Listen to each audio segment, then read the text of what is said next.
welcome back to my living room. So I meant to film this video a while ago, but things have got in the way. So I'm going to talk about this, which is the Fitbit Charge 4. So basically what it has been like to live with for the last sort of month. Obviously we did the whole unboxing. Sort of just on the actual unit and that itself.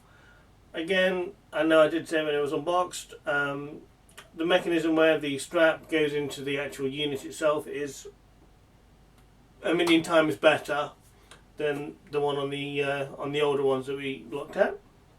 The strap itself is pretty much the same strap they've been using on Fitbit Chargers anyway, at least for a while now. They're not uncomfortable. I do find though that if you are doing exercise, they tend to get quite sweaty quite quickly underneath, and that can feel quite uncomfortable and lead it to being a bit sticky, and sometimes you'll even lose because of that the heart rate function on the device. So there are, I know, other straps available, but they're not the cheapest thing to buy. They're about £20–25 I think, something like that for the standard Fitbit ones. There may be some sort of cheaper options. I know they're some of the, maybe more of the branded sports ones. But I don't know, I just think they could do a better job of, giving you a better standard strap to try and stop that sort of ickiness that you get. So what I'm going to do now, I'm going to get a close-up of the device, and then I'm going to take it off and we'll just go through the functionality of it and sort of go to how I found it, what I'm finding works, and maybe the occasional bit that I find that doesn't work. The other thing to mention as well is this does support Fitbit Pay, but I don't know if they've updated the list since I got it, but I know when I got it I was quite intrigued. I've used my phone to pay for things now and again, not really often, but I thought this could be, but it doesn't support many UK banks. If you're over sort of in America, there's quite an extensive list, but if you're in England, that list is really quite small. So at the moment that particular function isn't really worth looking at if you're in the UK. So that is a bit of a disappointment, but hopefully obviously they'll get more banks involved soon. So here we have a close-up of it on. As you can see, it's just a pretty much standard strap. I've got mine set to, it's a bit out of focus there, sorry about this. If you bring your arm down and bring it back up again, the face then should come straight back on, and you've got the details there. So let me just take it off, and right, so here we have it. It's now off the wrist. Now it is a bit harder to use, strangely, when it's not on your wrist, but I guess that's sort of what it's designed for. Now my camera isn't the best, so I'm afraid some of this imagery might not be great. But the tapping of the screen there just to get your various things up is fairly easy. You can also swipe up and get other bits of information on and it splits them into two bits to give you a bit of a larger area. If you want to go home, you just press your button. Now I found the ease and use and everything of it fairly good. The exercise thing on there has worked. It will automatically put GPS on, so if you don't want that on, if you are using the exercise function, you do need to just scroll down and switch it off here at this top screen. Now I have tried the GPS, it does work perfectly fine. I go for about a 4-mile walk every day. Now I certainly had it fully charged, used the GPS, and I'd got about 60% battery left after that.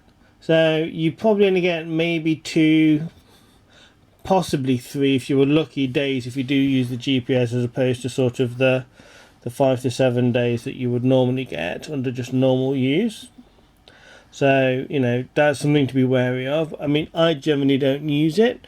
The Spotify function I have used, it's a bit of a faff to get it to work, because you have to open the Fitbit app and then open the Spotify app to make sure that they're connected, and then you can use it on the watch. Now once you've done that, it's fine, it works really well on the watch, but you do have to do that every single time you want to use Spotify on your watch. So in that respect it's a little bit annoying that obviously it doesn't just automatically sync if you just open Spotify.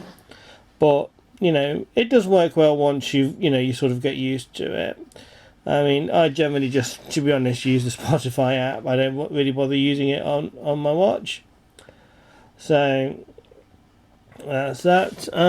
Calendar function I don't really use, so I can't really comment on that. I mean, it does seem to sync and that, so that's fine. But you've got the relax there. You've got your timers and alarms on there. You've got your weather. Again, not something I've really used. And then you've got your settings. Now, again, your settings and that are fine.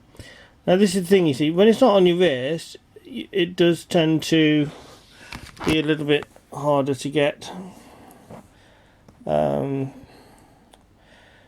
screens on. Now, I have mine set to auto brightness. So the overall use of it is fairly simple, fairly standard. You'll recognise it if you've had a charge before, or like a HR or something. And it's pretty good. It's not been problematic. I've not really had any big issues with it. The functionality has worked fine. The one thing that I have noticed is a bit of an issue is when it's off your wrist like this, it can be a bit of a struggle to actually get it to do what you want to do, which is quite strange because I've found that sometimes when I have had it on my wrist, it's gone into different things and actually even changed the settings. There's been a couple of times where it's changed my brightness from auto to dim. Now, it's not a problem on the Charge 4 because it doesn't suffer from the same fault the Charge 3 had, where some of the screens, the dim, just you couldn't see it at all. It doesn't seem to have a fallen foul of that, so obviously they fixed that problem. But just when it is on your wrist, it can sometimes do things basically you don't want it to do or you haven't asked it to do. So there's been times I've looked at my watch and it's on the exercise setting, for instance, which is, I just switch it on, which is there. And it may have even gone into exercise itself. So you've got this screen on, and obviously I've not pressed it. I'm not, asked it to do anything. So, and again, on a couple of occasions, it has adjusted the brightness right down to dim. And it also, one of the other things it's done is put it into sleep mode. So what that means is basically when you lift your arm up to look at the time doesn't come on automatically. Excuse me. So, it isn't perfect. There are a couple of issues and things that could be improved. Obviously, we spoke about the strap, we spoke about Fitbit Pay, and obviously that sensitivity just seems to be a bit of an issue. I mean, I don't know if there's a way to adjust it. I've not really looked, to be honest, but, it's in default mode, so you would think, for that, because if there is a way to change it, I haven't changed it. So, there are a couple of little niggles, but overall, I would recommend it as if you're looking for a reasonable price fitness tracker. It does everything you need. Obviously, you can still have your phone and text notifications on there as well. It's not something I bother with because, I just don't use it, for that. So I use it, purely for one, to be a watch, and two, obviously to track my steps and things. So yeah, overall the Charge 4 is a good piece of kit, and it's worth a purchase. So there we are. That's what it's been like to live with sort of for the last month. Like I say, everything on it is working fine. There's just been those couple of niggles with sometimes the screen sensitivity getting a little bit carried away and it trying to do things I've not asked it. But it's never actually, with the exception of the brightness, it's never actually switched anything on or off really that has caused any issues. But even that, it's once you know where the brightness is, you just nip back in and put it back to auto, and it works perfectly fine. The steps, the GPS, the screen, everything like that has worked perfectly fine. It's worked perfectly fine with my phone. There's been no connectivity issues.